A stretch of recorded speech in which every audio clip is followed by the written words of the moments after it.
Hello and welcome to my channel. My name is Lynn and today I am going to flip the November 2023 Spellbinders Club kits that I receive. Here's a quick look at the 4 cards that I'll be making, and as per usual for my flip videos, I'll make at least one flat, one layered, one interactive, and one pop-up card. The kits that I'll be crafting with today are the small and large die of the month, the clear Stampin' die of the month, the glimmer of the month, and the better press of the month. Let's get started. Okay, so let's start with the flat card, and this card actually is a little bit unusual for me. I'm actually going to work straight onto my card base, so this is probably what you would traditionally think of as a flat card, although I technically define my flat cards as your card base plus one additional layer of cardstock. And what I'm going to use is the clear stamp of the month, which is all words, it's all sentiments. And what I really love about it is that you have some words that are large and in a brush lettering. So I've picked out sending you, but other words include hello, for, and happy. Those you can use in conjunction with these other sentiments to complete the phrase. So just for example, there's just a note, there's happy, and then you can combine it with birthday. You can do sending you congrats, sending you belated birthday wishes. So there's a lot of different ways you can mix and match. And what I'm going to do is I picked out the ones that I felt worked with sending you. So I've got sending you the warmest thanks, and I've got love and happiness. And there's also love on its own. And what I'm doing is I'm just stamping in at different angles, but all sort of 90 degrees from one another, the various different sentiments to fill out the card. And so sending you is going to work for everything that's stamped out there. And all I'm doing when I do this, I like to start basically my rule of thumb is don't box yourself in anywhere, because you can always, and you should, stamp right off the edge of the card. But if you start from the outside and you work yourself in, you may not be able to find a stamp that's going to fit in whatever weird space is left in the middle there. So I like to kind of start from the center and then work my way out. When I finished, this you could leave on its own and that would be great, and it's a perfectly flat card. There's nothing else added to it. All of that stamping was done completely on top of the card base. But I was looking at it and then I had a couple more thoughts. So one thought was I could white heat emboss on black the large words, the sending you part, and do kind of the inverse of the rest of the card. And because there are coordinating dies to go with the clear stamp of the month, it's an option. You have the option to get the stamp by itself, or you can get both together. I thought that it might be cool to actually white heat emboss onto black and then use the coordinating die to cut it out. Always an option, because I can just glue this right on top of what I previously stamped out. So you could definitely do that and just like stamp as your large sentiment as almost like a little bit of a placeholder. And then if you wanted, you could stamp right over that if you knew you were going to just glue a die cut over top. And that actually might end up looking really nice, because then it looks like the smaller sentiments are just running right through or right under your large sentiment. So I thought about that, and then I thought, well, everything is black and white. Why not try using a different color for sending you, and then that pops a little bit better. So then I stamped it out with my red Delicata ink, which is a nice shimmery ink. And then I couldn't decide between the two. So I was putting them on and off, and I even die cut the shadow layer second time out of just black to use as a drop shadow for the red version, the red stamped version. So there were a lot of different ways to kind of play with this, and you can kind of decide what you think looks best. Ultimately, though, I did end up keeping it black and white. I just like the simplicity of black and white, and I might be tempted to actually go back and add maybe some black enamel dots to this as well. But I did want to keep this flat because I like to have a lot of flat cards on hand because I know they're not going to trigger any sort of extra postage. And so it's nice to just have a card that you can just easily drop in the mail. You don't have to add anything to protect it, and you know it's going to ship just fine. So then moving on to my layered card, this one, okay, this Better Press plate is gorgeous. It's actually, the size of the plate itself is actually larger than A2. So it's a little bit larger than 4¼ by 5½. And it's good that they've designed it that way, because then it definitely ensures that the design, if you want this to be a full panel on your A2 size card, that it will cover the entire card. I'm kind of curious. I'm just waiting for the day when they start having the larger press plates, because they do have marks and everything for 5x7, but I have yet to see 5x7 press plates. So I'm kind of curious when those are going to start coming out. I'm sure it's just a matter of time. I thought what I would do is use the Spellbinders Better Press ink in black and press that onto craft color card. Now, you do want to just do like a little roll of tape on the back, because the idea is this is meant to, or at least when I first started, I was intending for the design to go all the way to the edge and have this be, have it cover my entire A2 card front. So you don't want to put tape along the edges. You want to put your yellow tape behind the panel. That way it will ink up the entire panel. So I've got that pressed out. I actually did a second one because it's so pretty. I wanted to have a spare. There are some sentiments also included in this press plate bundle here. So you have all the best, many thanks, and hello there. And you know what's cool? So the font on the press plate is actually the same font as the clear stamp of the month. And the other thing that I liked about the clear stamp of the month that I didn't mention was that they aren't tiny fonts or tiny sentiments. I kind of like that they're a little bit on the larger side, because I know Spellbinders does a lot of sentiments, and a lot of them are maybe like half this size, so it's kind of nice to have some larger ones. Then the glimmer of the month is, again, all sentiments. I love this month's kits because sentiments are so useful. So useful, and you can they definitely come in handy all year long. And the glimmer is, there's actually 2 glimmer plates, and it has a coordinating die that will cut them all, each plate at the same time. So each plate is a set of 7 sentiments, and your die will cut all 7 of them. And it does the little, the fishtail banner ends. So that's really cool. It's a little bit of a fancy banner.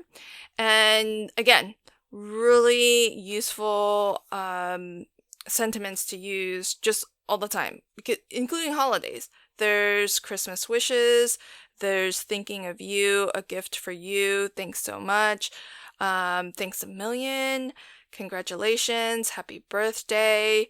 There's also holiday greetings, always and forever, hello friend, just saying hello, Feel Better Soon. That's the one I chose for today.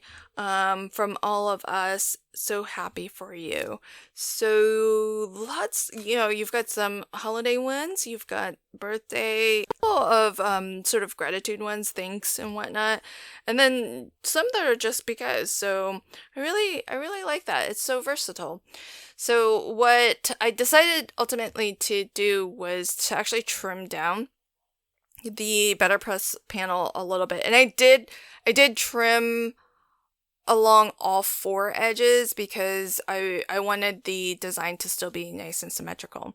And then I took my Glimmered Sentiment, and using the same coordinating die, I just die cut a couple, or just one, I should say, but I die cut a banner in black just to use as a drop shadow. And I wanted to add a little bit more contrast to the background, and I'm using a black glaze pen. I love my black glaze pen. I usually just use it for eyes for like characters and critters because it adds that a bit of an enameled finish, and it's a little bit glossy. But I just picked out this one element that I would color in.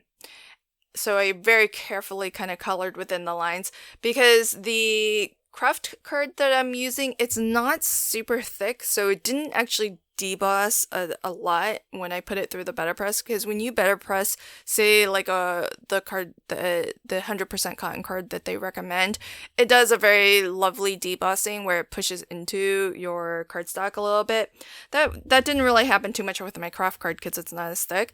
But in any case, you can kind of feel a little bit where the edge of the design is. So it wasn't too hard to color and try to be a little bit precise about it. But you can see as I tilt it, like it shines a little bit. That's the black glaze pen. It's really lovely. And it's slightly raised too. It almost looks like it's embossed.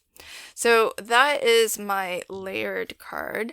Then moving on to my interactive card, what I'm crafting with here is the small die of the month, and it has this really lovely frame. It's like a scalloped rectangle frame, which I thought was kind of nice. And what I actually want to do is turn it into an actual frame. I've been calling it a frame, but it's not actually a frame. It's just a rectangle. But to turn it into a frame, rectangles are a little bit hard because all rectangles, they can have a different aspect ratio in terms of the height versus the width. So it can be a little bit challenging to find like the perfect coordinating rectangle to cut the center of this out to actually turn it into a frame with an aperture.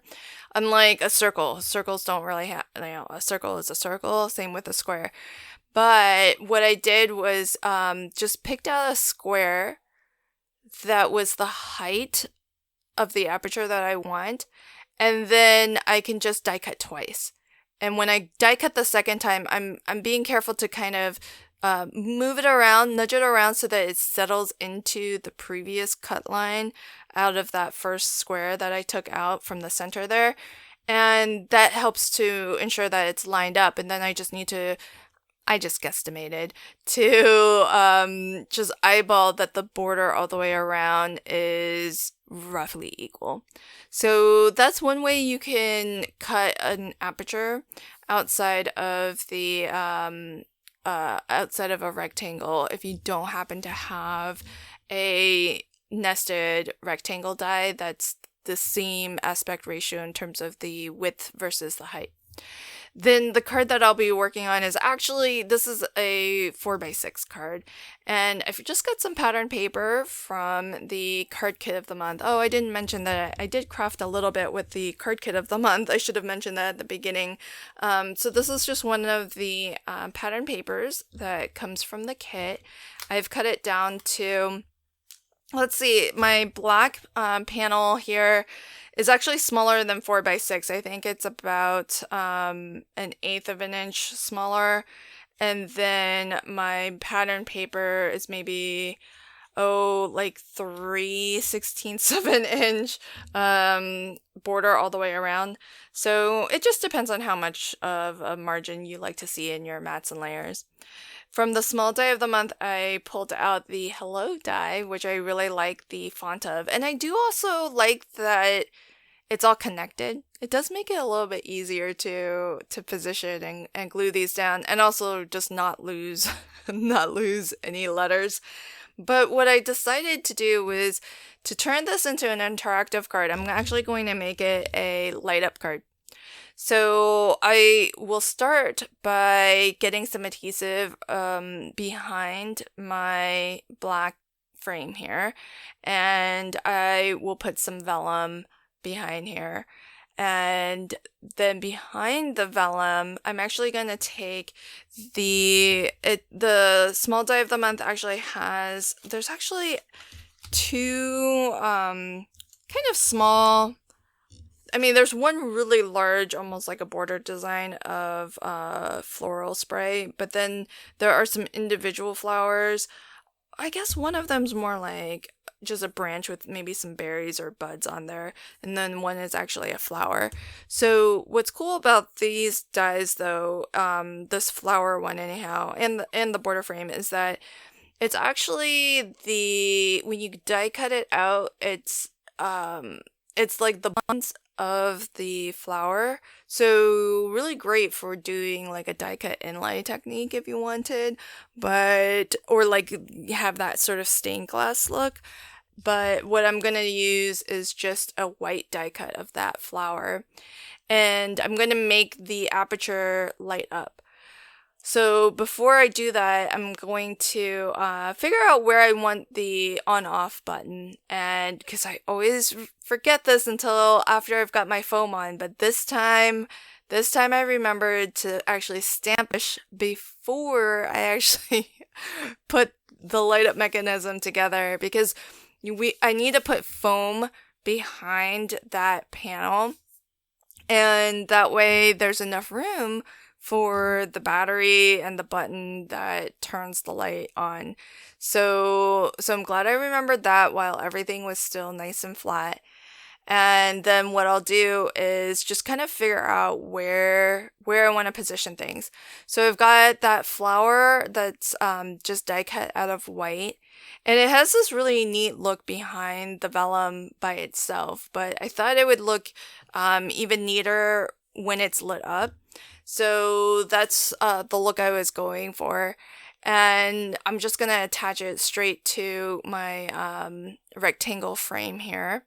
And I did use that same rectangle die to cut through my pattern paper and the black paper. The papers in the card kit of the month, they're pretty thin, so I was able to actually cut through both layers without any issues at all. And I'm using Pear Blossom Press Easy Lights. The Easy Lights are really, really easy to put together a light up card, because the lights, the wiring, the battery holder, the button to push it on and off, all of that is already pre-wired and configured into a unit that you then just need to secure to your card and then design as you wish. The Easy Lights actually have 3 different lights, so you can position those wherever you'd like on your card. The wiring for those lights, it's a generous amount of wiring, so you can really, there's a lot of room to kind of get the wires to go where you want on your card, just depending on your design. And it would even work for like a 5x7 card too. So what I'm doing here is I've decided where my battery's going to go, and I want to make sure that I only put foam adhesive surrounding that battery. And I've just got some foam on a roll here. It's about 3 to 4 millimeters thick. I thought that I would need a thinner strip, so this is what I do when I want to cut my foam in half. I just put it onto a liner sheet, because you can remove it off of a liner sheet. And then I just use I use a box cutter, but you could use a craft knife to just cut it in half and the steel ruler helps to really, make sure you get a nice cut, straight cut from that. And then I'll go ahead and surround the battery pack with foam, and just to make sure that that's not going to go anywhere, I did tape it down just with some scotch tape temporarily as I get my foam all the way around it. As it turned out, I actually didn't need to cut that in half. So I went to the effort of doing that, but I ended up being able to fit an entire width of foam beneath it. And so what I'll do is, again, with a little bit of scotch tape, I'm just going to tape down my wiring. You don't want to put like a super hard crease in this, but you can bend it and curve it and have it go where you need. What I'm trying to do is position my lights so that the wiring is actually going to be hidden by the solid areas of the die cut. And so here you can see that I'm trying to really make sure that the battery pack is kind of secured in there with some foam surrounding it so it doesn't move around. And you could glue it directly to your card base if you wanted, but I'm doing it this way because I want to be able to preview how the lights look and also be able to move them around a little and adjust things a little bit and have it really easy to push the button to turn the lights on and off. If I had attached the lights to my card base, it would be really hard to do this previewing. And this way I have a panel that is pretty much kind of like if you've ever seen me make a shaker card. I generally like to make my shakers so that they're essentially standalone elements, fully assembled, and then I can position it and put it onto a card base. This is almost the same concept where all of the mechanism for the interaction is going to be encased in this panel, and it makes it really easy for me to then position this onto my card base. So once everything is where once all the lights are where I want it to be, then I can finish up decorating the front of this. There were some things that I wasn't too sure of, so that's why I wanted to do the lighting first. But if you know what your design is going to be, I would definitely recommend gluing everything down to the front of your card that you need to, because once you've got the foam and the light mechanism on the back there, it's not going to be a flat surface anymore, so it might be hard to do any sort of burnishing. But I've got now foam all the way around all four edges and enough throughout the center to really make sure the battery pack is going to stay put as I get this secured onto my card. Once it's on your card, I don't think it's going to move around any, but if you did want, you could put some glue behind that battery pack as well, and that really ensures that it's going to stay put on your card. But that's as easy as it is to create a light up card. It really is so convenient, and I love that all the wiring's done for you, because you can then really spend the time like I did just previewing things and making sure that you've put the lights exactly where you want them. So I think that gives you a lot of flexibility and leaves you a lot of time to work on the design as opposed to work on figuring out circuitry and that whole engineering aspect of it. So now that I've got the mechanism and that entire panel glued down, I can attach the rest of my word die cuts.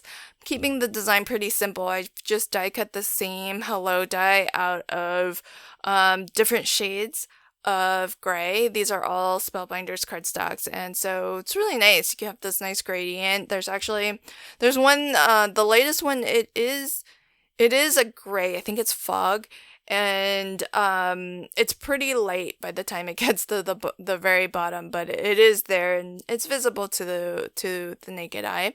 And the last finishing touch is, because I feel like it's so top heavy with the black frame and the black die cut hello, I did want to just get some more spots of black around the card, and in particular, I don't want the fact that this is a light up card to be overlooked. So I've put some of the larger black sequins right around the word push, because those spots of black I think really attract your eyes, and it helps to kind of move your eyes around the card. And then by having some right near the word push, I think that helps to call a little bit more attention to that, so that whoever gets this will realize this is a interactive card and there's something that they can do. So that was the other reason for pulling out some sequins, and in particular using a strong color like black, because I think that's going to really attract your eyes. So here's a final look at my interactive card, and I will have a final look at all of the cards, but it's really fun, super easy to do, and now Spellbinders does carry Parrot Blossom Press Easy Lights in on their shop, so you can check it out there. Now moving on to my final card, my pop-up card. This is going to be a double Z fold pop-up. And I'm going to start off with my card base, which is USA 2 in size, so 8.5 by 5.5. I score along the 8.5 inch edge at 4 1/4 and at 2 1/8. The 4 1/4 line, that's going to be a mountain fold, and then the 2 1/8 line will be a valley fold. You can do this for any size card. Basically take your standard card base, whatever size, and then with the card front, score that in half and fold it back on itself to give you this shape. And that becomes your basic Z fold. Then to make this a double Z fold, I want another bit of cardstock that can be any height that you want, and you want it to be the same width as your card base opened up. So in this case for A2, I'm going to start off with a strip that's 8.5 wide, and I will cut it to 2 inches tall. And that's arbitrary. It can be whatever height that you want. I just thought 2 inches would look good. Then I'm going to do the exact same score lines.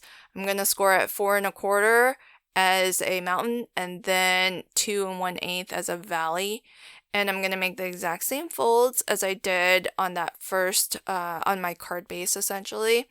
And I'll have 2 identical pieces, but one's going to be tall and one's going to be short. Then I just rotate that shorter one so that the wider section is in the front, and the shorter section is on the back. And that would get you your double Z fold. Then to turn this into a pop-up, I will add a pop-up mechanism on that inside open area that is formed from the double Z. You'll see that in a moment, but first I'm going to cut down some pattern papers, again, from this month's card kit of the month. The wood grain paper I have here, I'm cutting into 2-inch tall strips, and I will decorate that bottom strip fully so that none of the white is showing. And for this double Z fold, I actually did use a nice thick cardstock. I used 120 pound just so that this stands up really nicely. And that might be a little bit overkill, but I do like it to be kind of sturdy, and especially since the Spellbinders paper, it is a paperweight, so the paperweight won't add a lot of sturdiness to this card, so it's really nice to start with a card base that's a little bit heavier weight. With the yellow pattern paper, I just love this color. It's really, really lovely. It's hard to tell on camera, but it's actually got a print to it, which is really nice. I've cut that to kind of conserving. I don't really need for it to go all the way from top to bottom because that bottom section is going to get covered by our double Z. So I've cut the yellow bit of cardstock to 4¼ wide by 3¾ of an inch tall. So it dips below my this whole double Z, that shorter section. It dips below it a little bit by about 1/4 of an inch. So that means that you're still going to be able to see the white of the cardstock, card base, I should say, when this is open up. But really when it's on display and you're kind of looking at it at the angle that you would normally be viewing at, you're not going to see too much of that white. But certainly if you wanted, you could cover the entire panel. It's just that with the card kit of the month, you only get one sheet in each of the unique patterns. So I try to stretch it as much as I can and really get the most out of it, because that bottom section of the yellow cardstock, or pattern paper, I should say, there was enough left over there for me to decorate the front panel. And so I cut that to a width of 2 1/8, and that was enough to cover the front panel. And then same with the bottom of the Z fold. This really lovely wood grain pattern that I'm using, it's 2 inches high, and that first stretch is the full 4¼ and then the second stretch is 2 1/8. It ends up being a little bit like a fly's eyelash less than 2 1/8 because that pattern paper needs to get applied like up against a fold, and you don't want to cross over the fold. Same with this piece here, this yellow bit of pattern paper.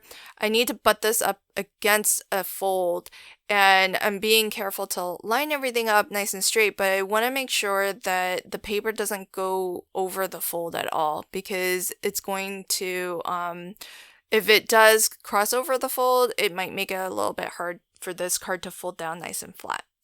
So I did trim a little bit off the edge here, there, and this piece, since it's not going, butting up against a fold, this is the full 2 1/8 wide. It ends up being longer than it needs to be, but it doesn't really matter because that's going to get covered up anyhow. So that's your double Z fold, and that's how it opens up. I did leave the 2 side panels white. You could decorate those as well if you wanted. Now, to add my pop-up mechanism, because I did say that this will be a pop-up, this is the most simple pop-up mechanism. It's basically a stretch of cardstock that is scored into 4 equal sections. So for mine, it happens to be 1 inch tall by 4 inches wide, and I scored it at 1, 2, and 3. And everything is a mountain fold. Then when I go to glue this down, I'm going to put glue on one of those sections, butt this up again, right up to the score line, but not crossing over it. And I want to make sure everything's nice and flat. And I do only want to glue this where it will be hidden by our Z fold. And then on the far opposite end, that last section, I want to put glue there and then fold my card down right on top.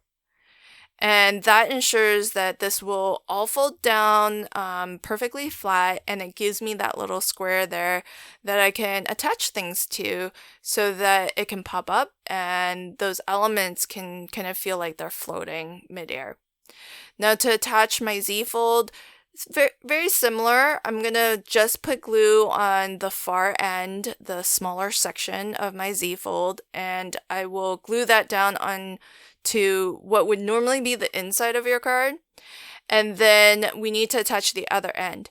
Now the other end, I only want to put glue on the front of the card that's visible, and then close that Z fold flap down on top of it, for the exact same reason as why I did that with my pop-up, because then it's sure to fold down completely flat, and everything goes exactly where it needs to go.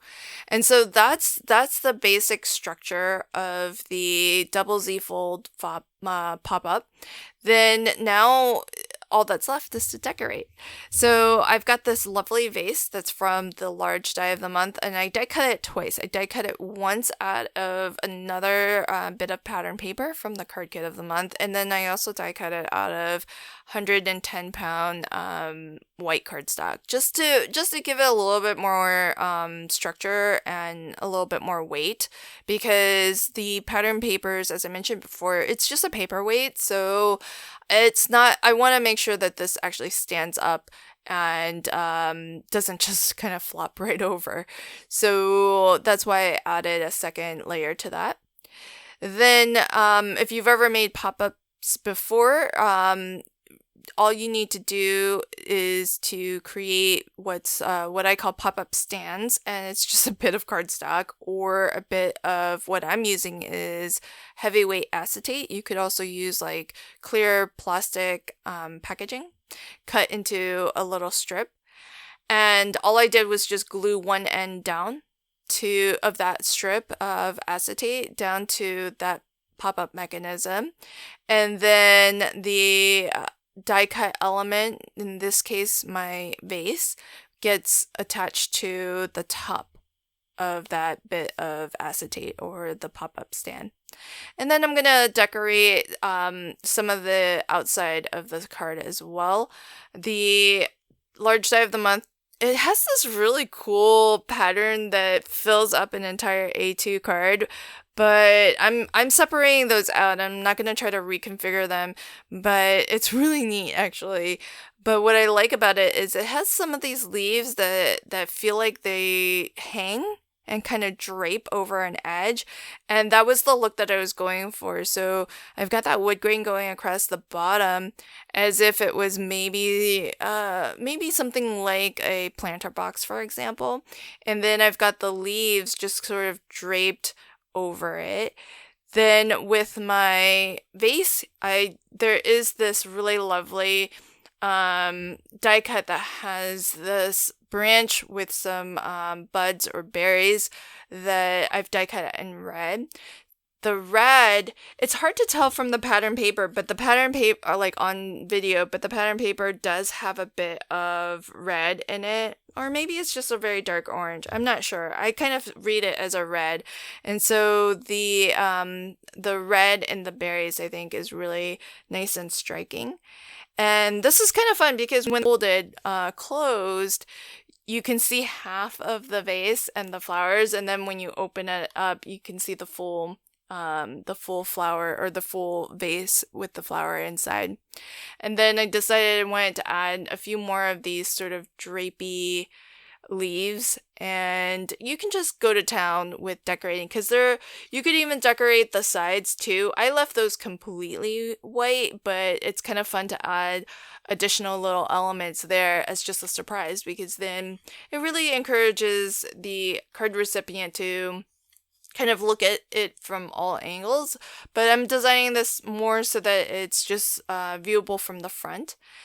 And I did put a second piece of acetate behind my vase to support that die cut of the flowers, because it's a pretty delicate die cut. So I wanted to make sure that there's something behind there to hold it steady.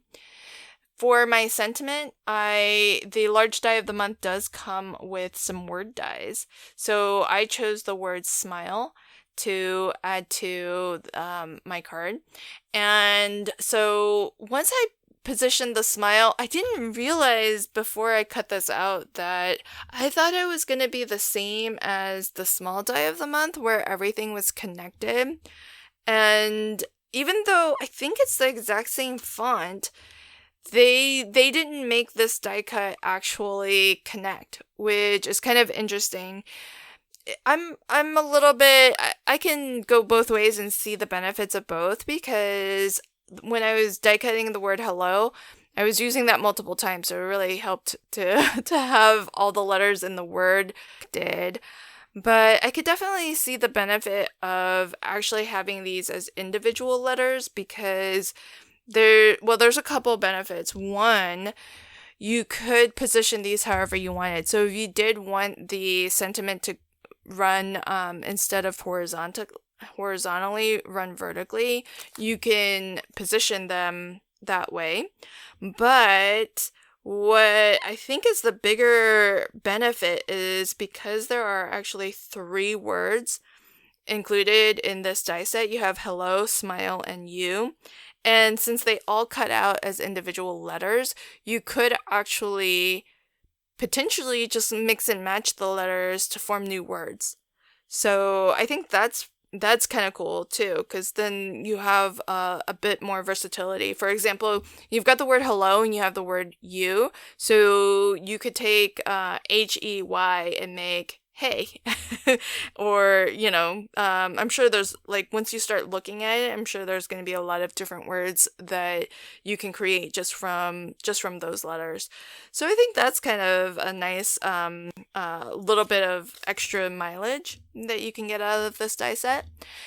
When I had the sentiment on there and the flowers on there, I decided that I think I wanted more pops of red because the red is so strong and I wanted to bring some of that more towards the front. So I did take a small, from the small die of the month, the little bitty flowers. I die cut those and I'm just using them as if they were, say, like sequins as additional embellishments on my card. So here's a final recap of all 4 cards. This is my flat card, which features the clear stamp and die of the month. And then I have my layered card, which features the better press of the month and the glimmer of the month. The glimmer of the month is wonderful. It's again just a set of sentiments which I really love, and it's the kind of sentiments where you glimmer in one pass and you die cut in one pass and you get 7 sentiments and then you have 2 glimmer plates like that. So I think that's really lovely. The interactive card I made today features the Pear Blossom Press Easy Lights, which are sold now at Spellbinders. So I've used the small die of the month here and a bit of the card kit of the month. And then my final card, my pop-up card, features the large die of the month as well as more pattern papers from the card kit of the month. So those are the 4 cards that I created today. I hope you enjoyed my video. I'll leave links to all of the club kits if you are interested in checking any of those out. This month's subscriptions are open on the 6th of the month. So that's when you can sign up for new subscriptions. Thanks so much, and until next time, happy crafting and have a fabulous day. Bye!